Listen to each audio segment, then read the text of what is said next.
तो class 12 physics आज हम आपके साथ अपने नेक्स्ट लेक्चर पर आएंगे। और जैसे कि आप लोग जानते हो कि हम लोग इसके 3 लेक्चर्स इलेक्ट्रोस्टैट्स के कवर आपके साथ कर चुके हैं।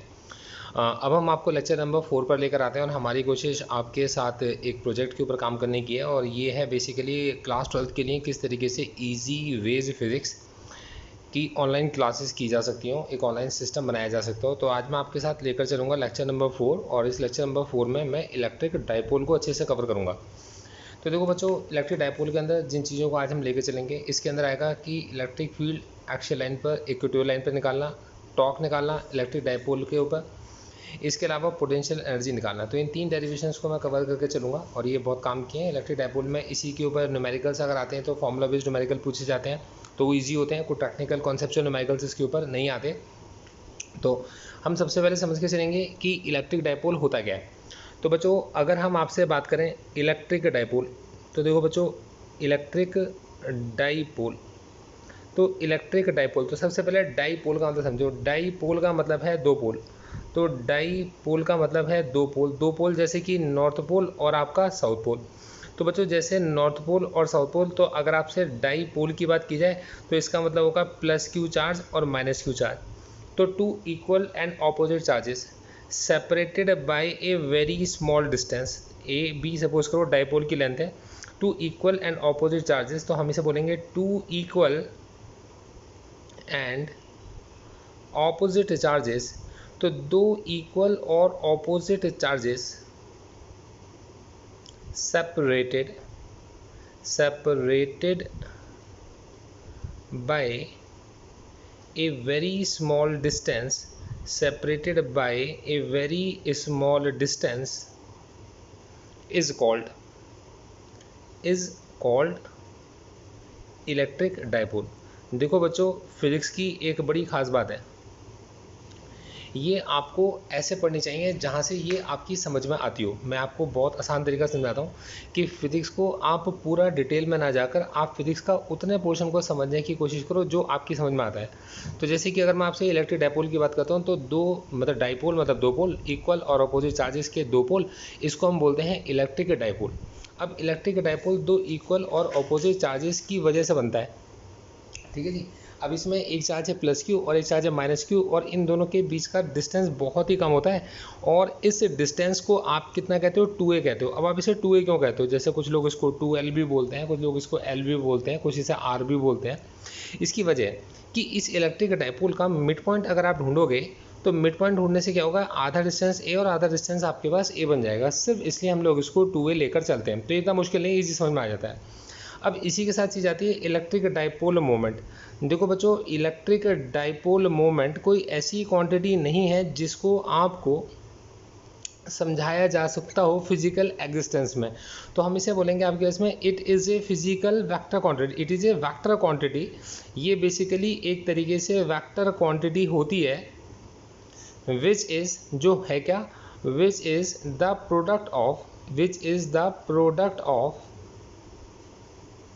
any of the charge, product of any of charge with distance between two charges, with distance between two charges।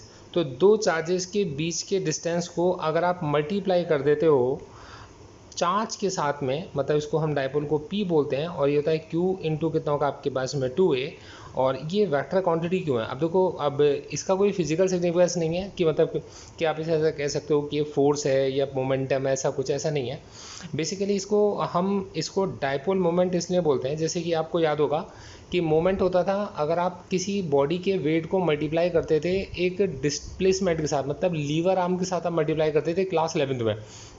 In the same way ये जो 2a डिस्टेंस आप देख के चल रहे हो, ये शॉर्टेस्ट डिस्टेंस है दो चार्जेस के बीच का। तो ये दो चार्जेस के बीच का शॉर्टेस्ट डिस्टेंस है, और आप जानते हो कि शॉर्टेस्ट डिस्टेंस हमेशा एक वेक्टर क्वांटिटी होता है।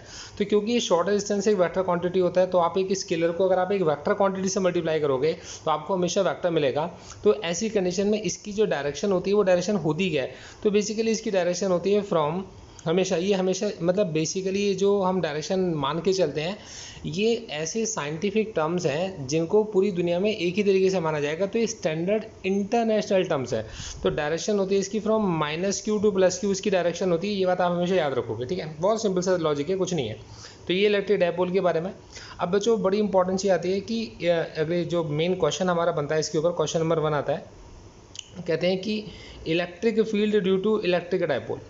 इलेक्ट्रिक फील्ड निकालो ड्यू टू इलेक्ट्रिक डायपोल। अब आप ड्यू टू इलेक्ट्रिक डायपोल, अब आप ये बात बहुत अच्छे से जानते हो कि अगर एक पॉजिटिव चार्ज होगा तो पॉजिटिव चार्ज के आसपास एक ऐसा एरिया डेवलप हो जाएगा जहां अगर आप किसी चार्ज को पुट करोगे तो वो चार्ज एक फोर्स फील करेगा, रिपल्शन का या अट्रैक्शन का।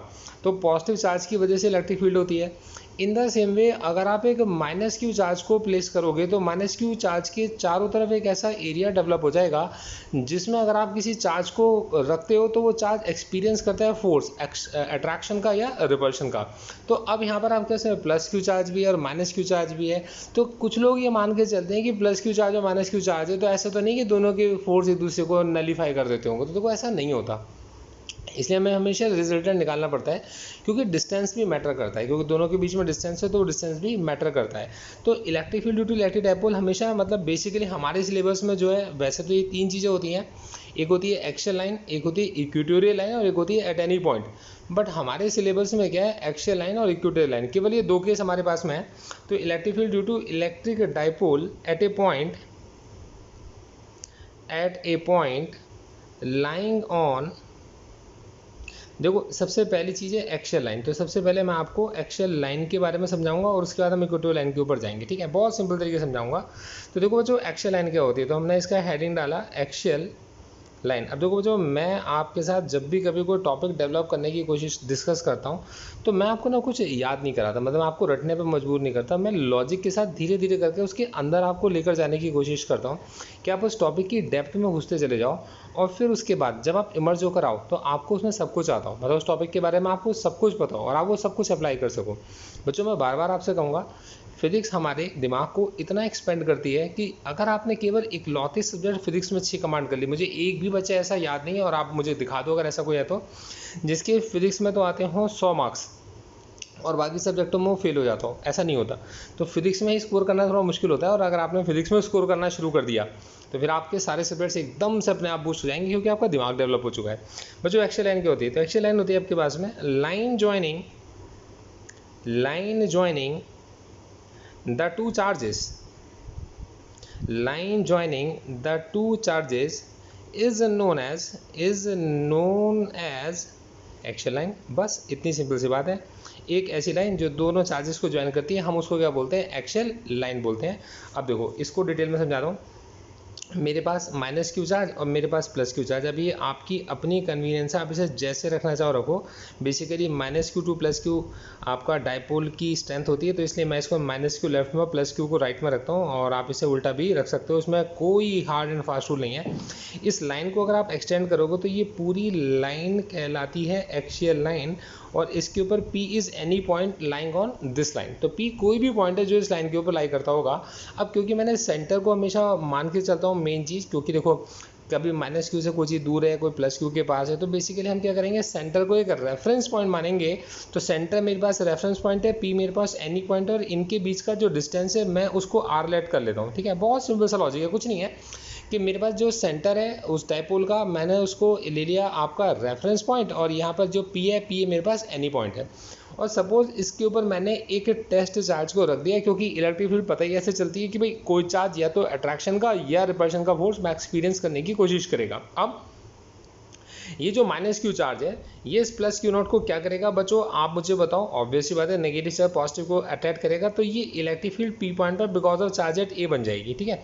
अब देखो ये जो +q चार्ज है इस Q0 को क्या करेगा, रिपेल करेगा। ऑब्वियसली बात है प्लस को रिपेल करता है, तो इलेक्ट्रिक फील्ड P पॉइंट पर because of charge eight B बन जाएगी, इतना मुश्किल नहीं है।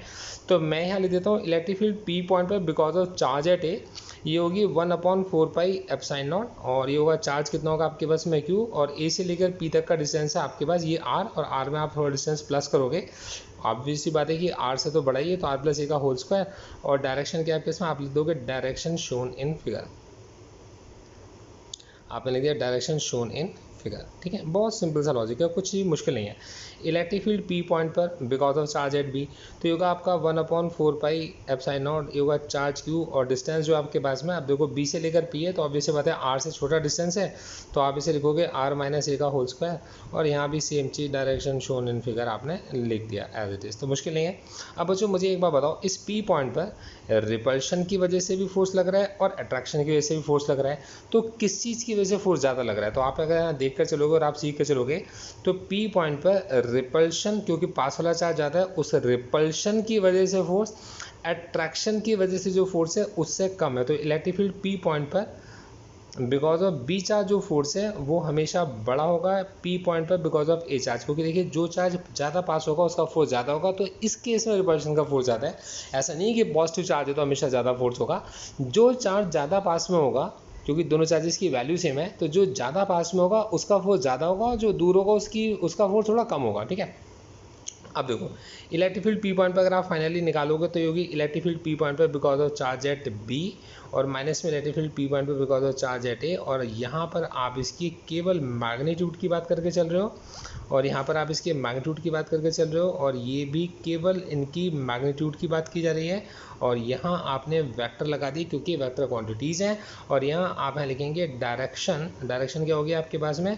डायरेक्शन होगी रिपल्शन की ज़्यादा आपके पास में, डायरेक्शन होगी इन electric field P point because of B charge. बहुत सिंपल सा लॉजिक है, कुछ भी नहीं करना। अब इस इनकी वैल्यूज़ को अगर मैं सब्स्टिट्यूट करता हूँ तो 1/4 एप्सिलॉन नॉट बच्चों कॉमन आएगा, क्यू भी मेरे पास कॉमन है, और यहाँ मेरे पास 1 अब देखिए बी के लिए है आर माइनस ए का होल स्क्वायर, उसमें से माइनस हो जाएगा 1/r प्लस ए का होल स्क्वायर। बिल्कुल मुश्किल नहीं है, आप यहाँ लिख देंगे 1/4 एप्सिलॉन नॉट चार्ज क्यू। ये सारे नोट्स आप परचेज कर सकते हो हमारी वेबसाइट theeasyways.com से जाकर, आप चैप्टर वाइज भी ले सकते हो और आप पूरे सिलेबस को भी एक साथ ले सकते हो, और आप केवल क्वेश्चंस लेना चाहो तो केवल क्वेश्चंस भी ले सकते हो। आपने इसका एलसीएम लिया तो आर माइनस ए का स्क्वायर आर प्लस ए का होल स्क्वायर आएगा, और यहाँ पर आएगा आर प्लस ए का होल स्क्वायर, और ये बनेगा आर माइनस ए का होल स्क्वायर। अब बच्चों एग्जाम के अंदर जो चीज़ करके दिखाने के नंबर नहीं है ना, उसको करके दिखाना भी बेवकूफ़ी है। तो मैं यहाँ आपसे कुछ कहना चाहूँगा, जैसे 1/4 एप्सिलॉन नॉट और ये चार्ज क्यू है। अब देखो यहाँ A square plus B square plus का आएगा, और यहाँ A square plus B square whole square खोलोगे तो प्लस का आएगा। इस नेगेटिव की वजह से वो माइनस के हो जाएंगे तो कट जाएंगे, तो ए स्क्वायर बी स्क्वायर कट गए।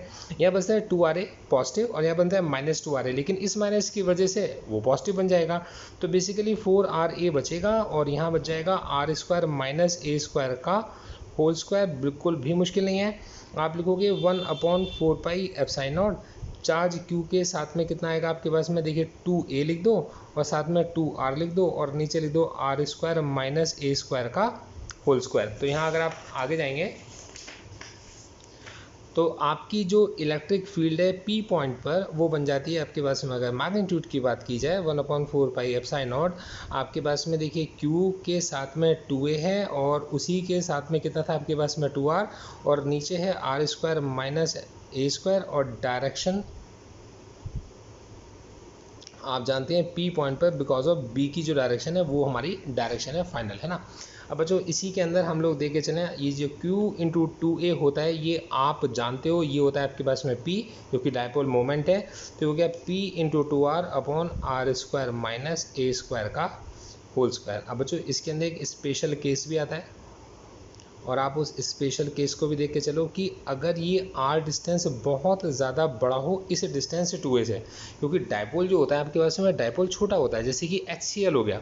अब HCl के अंदर आपको पता है कि हाइड्रोजन के ऊपर प्लस चार्ज और क्लोरीन के ऊपर नेगेटिव चार्ज होता है, और इन दोनों के बीच का डिस्टेंस कितना सा होता है, क्यों?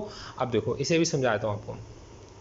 जैसे हाइड्रोजन और क्लोरीन के बीच में बॉन्डिंग होगी तो क्या होगा, एक इलेक्ट्रॉन होगा हाइड्रोजन का और एक इलेक्ट्रॉन होगा क्लोरीन का, और क्लोरीन के पास बेसिकली 7 इलेक्ट्रॉन होते हैं, तो आप जानते हैं 4 और 2 6, ये 6 हो गया आपके पास, और ये 7, ठीक है। और हाइड्रोजन के पास एक, तो देखिए ये 8 इसकी बॉन्डिंग पूरी हो गई, और क्लोरीन की 8 की बॉन्डिंग पूरी हो गई। बट क्या होता है कि ये जो बॉन्ड बनता है हाइड्रोजन से क्लोरीन की तरफ एक इलेक्ट्रॉन पेयर शिफ्ट हो जाता है, तो हाइड्रोजन पे प्लस डेल्टा क्लोरीन पे माइनस डेल्टा चार्ज आ जाता है, और इसको आप जानते हो ये कोवेलेंट कंपाउंड बन जाता है आपके इसमें, कोऑर्डिनेट कोवेलेंट बॉन्ड बनता है, H के ऊपर पॉजिटिव क्लोरीन के ऊपर नेगेटिव, तो कोऑर्डिनेट कोवेलेंट बॉन्ड बना। और यहाँ हम लोग बड़े आराम से देख सकते हैं कि जो डिस्टेंस होगा, कोई भी डिस्टेंस अगर आप इस बॉन्ड के कंपैरिजन में देखेंगे तो वो डिस्टेंस हमेशा बड़ा होगा, क्योंकि ये बॉन्ड्स के बीच का डिस्टेंस है। तो बॉन्ड्स के बीच का डिस्टेंस हमेशा बहुत सबसे छोटा डिस्टेंस होगा, क्योंकि हाइड्रोजन और क्लोरीन एक दूसरे के साथ इलेक्ट्रॉन शेयर कर रहे हैं। तो कोई भी डिस्टेंस जो होगा जनरली क्या होगा, बहुत बड़ा डिस्टेंस होगा। तो ऐसे में r बहुत बड़ा डिस्टेंस होगा as compare to the bond length, दोनों के बॉन्ड के बीच की जो लेंथ है उसके कंपैरिजन में। तो ऐसी जगह पर हम क्या करते हैं, जो r² माइनस a² का होल स्क्वायर है, इसको नियरली लिख देते हैं हम लोग, r की बार 4 लिख देंगे, मतलब a² को हम लोग इग्नोर कर देते हैं। तो ऐसी जगह पर जो इलेक्ट्रिक फील्ड हमारे पास बचती है वो होती है 1/4 पाई एप्सिलॉन नॉट। ठीक है बच्चों, अब देखो हमारे पास electric field P into 2R और अपॉन में कितना आपके पास ये है R की पावर 4। तो देखो R से R की पावर 4 कैंसिल आउट हो जाएगी और इलेक्ट्रिक फील्ड P पॉइंट पर हमारे पास बचती है 1/4 पाई एप्सिलॉन नॉट P/2P/R³ बन गए। और ये आप याद रखिएगा, न्यूमेरिकल जनरली इसी के ऊपर बेस्ड आते हैं। तो बच्चों बहुत सिंपल सा था लॉजिक, आपको एक्स्ट्रा लाइन अच्छे से क्लियर हो गई होगी। Very good. अब बच्चों अब हम आपका अगला केस लेके चलते हैं, इक्वेटोरियल लाइन। बच्चों ये बहुत इंपॉर्टेंट है और मैं आपसे ये कहना चाहूँगा आप इसको ज़रूर ध्यान से समझिएगा, क्योंकि इसमें बच्चे बहुत ज़्यादा गलतियाँ करते हैं। तो देखो बच्चों होता क्या है कि मेरे पास इक्वेटोरियल लाइन, सबसे पहले क्या होता है, इक्वेटोरियल लाइन होती है हमारी perpendicular bisector of A given line. Perpendicular bisector of A given line segment, perpendicular bisector of A given line segment, हम इसको इक्वेटोरियल लाइन कहते हैं। तो बच्चों होगा क्या, समझाता हूँ आपको कि यहाँ पर हम लोगों ने क्या करा, ए से लेकर बी, और हम लोगों ने एक डाइपोल लिया और यहाँ पर हमने -q चार्ज और यहाँ हमने +q चार्ज को रखा, और ये जो इनके बीच का जो डिस्टेंस है वो कितना आपके पास में 2 है। तो ये भी है और ये भी है।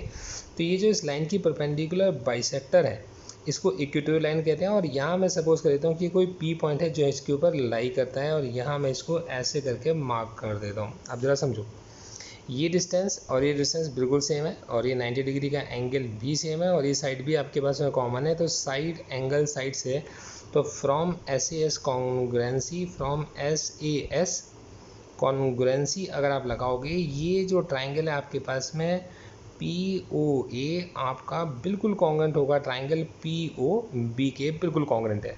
तो ये डिस्टेंस जो होगा आपके पास, ये डिस्टेंस R है। तो ये जो डिस्टेंस है आपके पास और ये डिस्टेंस हमेशा फिक्स रहेंगे, x डिस्टेंस को हमने बिल्कुल फिक्स मान लिया। ठीक है, बहुत सिंपल सा लॉजिक समझाऊंगा, स्टेप बाय स्टेप समझा के चल रहा हूँ, गलती नहीं करोगे। इक्वेटोरियल लाइन पता है, इक्वेटोरियल लाइन के अंदर हम लोगों ने 10th क्लास की कॉन्ग्रुएंसी को यूज़ कर दिया, x और x हमने बराबर प्रूव कर दिए, इसमें इतनी सी भी गलती नहीं होगी। आप क्या करते हो, इलेक्ट्रिक फील्ड निकालने के लिए +q0 चार्ज रख के देखते हो। आप जानते हो नेगेटिव चार्ज है तो अट्रैक्ट होगा, और पॉजिटिव चार्ज है तो ये रिपेल होगा, इसको आप बहुत अच्छे से जानते हो। अब आपने ये लाइन ऐसे करके एक्सटेंड कर दी y एक्सिस, और इसको इस तरफ लेकर आ गए आप, ये आपके पास में x एक्सिस है, तो ये x एक्सिस है और ये y एक्सिस है, बहुत सिंपल है। तो यहाँ आपने लिखा कि ये इलेक्ट्रिक फील्ड P पॉइंट पर बिकॉज ऑफ चार्ज एट है, और ये इलेक्ट्रिक फील्ड P पॉइंट पर because of charge eight B है। अब इम्पॉर्टेंट चीज़, तो आपने कहा इसके अंदर लिखो इम्पॉर्टेंट थ्योरम,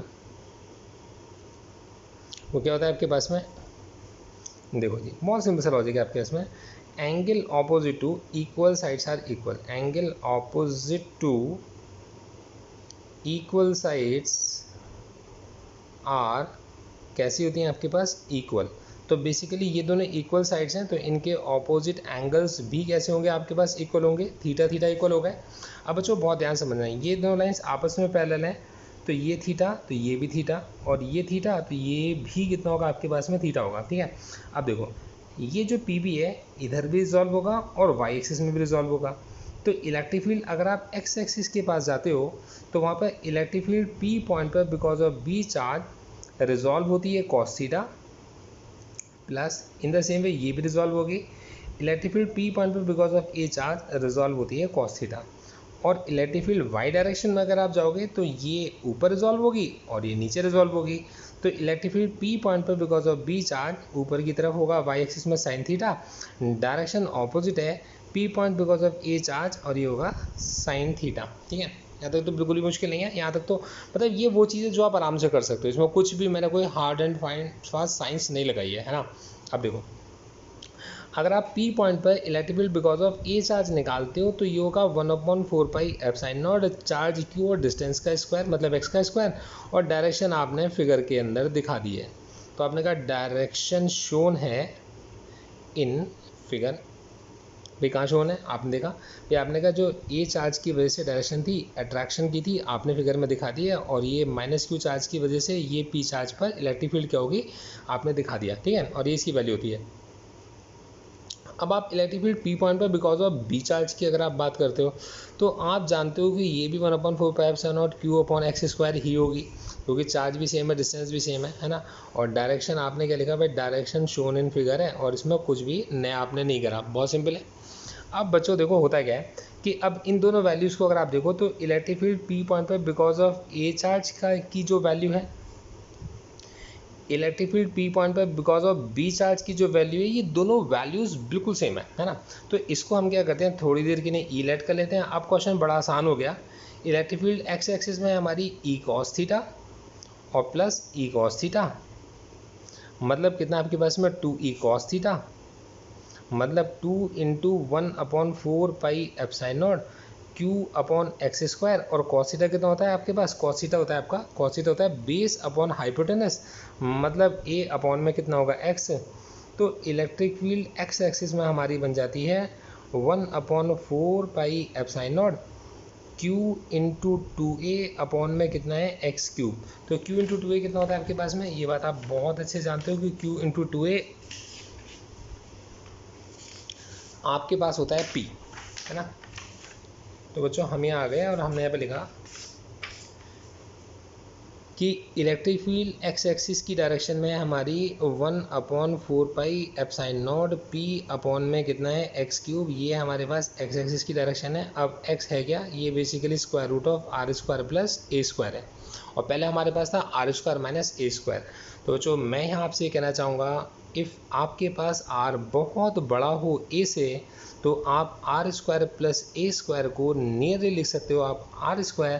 तो ये जो x बन जाएगा वो बन जाएगा r, और इलेक्ट्रिक फील्ड x एक्सिस पर बन जाती है 1/4πε0, यहाँ पर होगा p, और अपॉन में कितना हो जाएगा आपके पास r³। इसको बॉक्स में आपने बंद कर दिया। और y डायरेक्शन में अगर आप जाओगे तो ये बन जाती है e sin थीटा से e sin थीटा माइनस हो रहा है, और आंसर कितना आता है 0। तो यहाँ पर हम ये कह सकते हैं कि जो इलेक्ट्रिक फील्ड बनती है एक्सियल लाइन में उसमें 2p/r³ आता है, और जो इक्वेटोरियल लाइन पर बनती है उसमें p/r³ आता है। मतलब एक्सियल लाइन पर इलेक्ट्रिक फील्ड इक्वेटोरियल लाइन की इलेक्ट्रिक फील्ड से हमेशा ज़्यादा होती है। बच्चों कैसा लगा आपको, ये टॉपिक समझ में आया होगा आपको बहुत अच्छे से। अब आप चाहो तो 2 मिनट का ब्रेक ले सकते हो और पानी वानी पी लो आप लोग, और इसको रिवाइज करना चाहो इसको रिवाइज कर सकते हो, इसको नोट्स कर सकते हो। मैं इसके सेकंड और थर्ड 2 क्वेश्चन और हैं जो उसको इस लेक्चर के अंदर मैं कवर करने की कोशिश करूँगा। तो चलिए बच्चों स्टार्ट करते हैं। बच्चों अब हमारे पास जो आता है हमारा क्वेश्चन नंबर 2 आता है, बहुत इंपॉर्टेंट क्वेश्चन है आपके पास में। इसमें कहते हैं कि electric dipole placed inside the electric field, कि इलेक्ट्रिक डाइपोल को इलेक्ट्रिक फील्ड के अंदर रखोगे तो क्या होगा। बच्चों देखो इलेक्ट्रिक फील्ड हमने पैरेलल लाइंस मानी, क्योंकि देखिए दूर से आती हैं तो पैरेलल लाइंस होती हैं। इसका मतलब यहाँ कोई पॉजिटिव चार्ज रहा होगा और यहाँ कोई नेगेटिव चार्ज है, तभी इलेक्ट्रिक फील्ड लाइंस प्लस से नेगेटिव की तरफ ट्रेवल कर रही हैं। और यहाँ मैं इस जगह पर अपने इलेक्ट्रिक डाइपोल को रख देता हूँ, जो कि है मेरे पास में। मैं इस बार थोड़ा सा चेंज कर देता हूँ, यहाँ रखता हूँ +q चार्ज, और देखिए यहाँ रखा हमने -q चार्ज। ये a है और ये कितना आपके पास में b है। ठीक है बच्चों, बहुत सिंपल सा लॉजिक है। अब देखो होगा क्या कि ये जो प्लस चार्ज है इस q को इधर रिपेल करेगा, और आप जानते हैं कि इलेक्ट्रिक फील्ड के अंदर अगर किसी चार्ज को रखो तो उस पर एक फोर्स लगता है q × e। In the same way negative charge को रखो तो उस पर भी फोर्स लगता है q × e। अब पॉजिटिव चार्ज इसको तो रिपेल करेगा और नेगेटिव चार्ज इसको अट्रैक्ट करेगा। बाकी एक पॉइंट भी आप इसे याद रखेंगे कि इलेक्ट्रिक फील्ड की डायरेक्शन में फोर्स लगता है पॉजिटिव चार्ज पर, और इलेक्ट्रिक फील्ड की ऑपोजिट डायरेक्शन में फोर्स लगता है नेगेटिव चार्ज पर। तो पॉजिटिव चार्ज पर हमेशा इलेक्ट्रिक फील्ड की डायरेक्शन में फोर्स लगता है, और नेगेटिव चार्ज पर हमेशा इलेक्ट्रिक फील्ड की ऑपोजिट डायरेक्शन में फोर्स लगता है। ये बात आप याद रख के चलिएगा। अब देखिए होता क्या है कि मैं इस डिस्टेंस को ऐसे ले लेता हूँ और यहाँ से एक परपेंडिकुलर ड्रॉप कर देता हूँ BM। तो बच्चों ये जो डिस्टेंस मेरे पास में BM है, ये 2 फोर्सेस के बीच का डिस्टेंस है, 2 फोर्स लाइंस के बीच का डिस्टेंस है, और 2 फोर्स लाइंस के बीच का डिस्टेंस हमेशा आपके पास लीवर आर्म कहलाती है।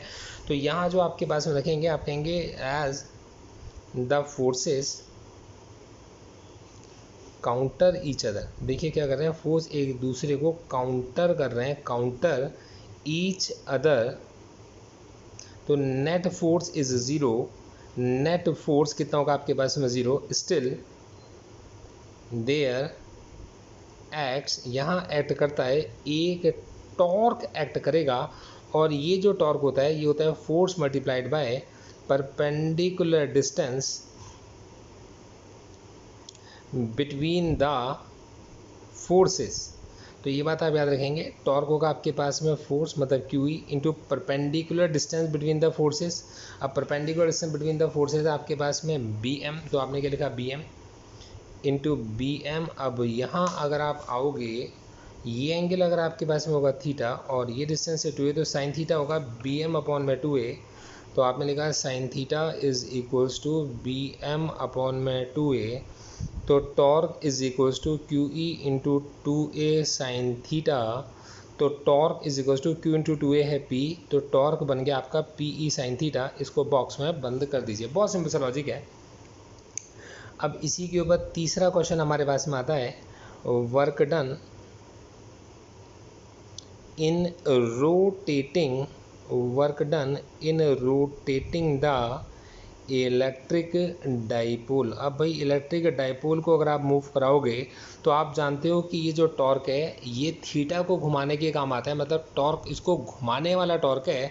तो जो वर्क डन होगा वो इस टॉर्क के अगेंस्ट थीटा में ही चेंज करेगा, मतलब टॉर्क इंटू डी थीटा बनेगा। तो ये जो डी डब्ल्यू है ये बन गया पी ई साइन थीटा, और डी थीटा इंटीग्रेशन का साइन लगा दो। यहाँ पर आपके पास में 0 से लेकर W तक, और ये थीटा 1 से लेकर थीटा 2 तक। तो ये बन जाएगा आपका W, ये बन जाएगा PE, और साइन थीटा का इंटीग्रेशन होता है माइनस कॉस थीटा। थीटा 1 से लेकर थीटा 2 इसकी लिमिट है। तो W is equals to minus का PE। बच्चों बहुत सिंपल सा लॉजिक सिखाया है मैंने आपको, cos theta 2 minus cos theta 1, minus sine अगर मैं अंदर भेज दूंगा तो ये बन जाएगा PE कॉस थीटा 1 माइनस में कॉस थीटा 2, और इसको बॉक्स के अंदर बंद कर दो और ये एनर्जी आपकी जूल्स में निकल कर आएगी। इतना सिंपल सा तरीका है। तो बच्चों उम्मीद करके चलता हूँ 5-6 बार अगर आपने इस वीडियो को देख लिया तो ये टॉपिक आपके दिमाग में छप जाएगा। बच्चों वीडियो अगर पसंद आई हो अपने दोस्तों के बीच में ज़रूर शेयर करो, जिससे कि इस वीडियो को ज़्यादा से ज़्यादा शेयर्स मिल सकते हो और हमारा कोर्स मैक्सिमम लोगों के पास तक पहुँच सकता हो। Thank you so much, all the best.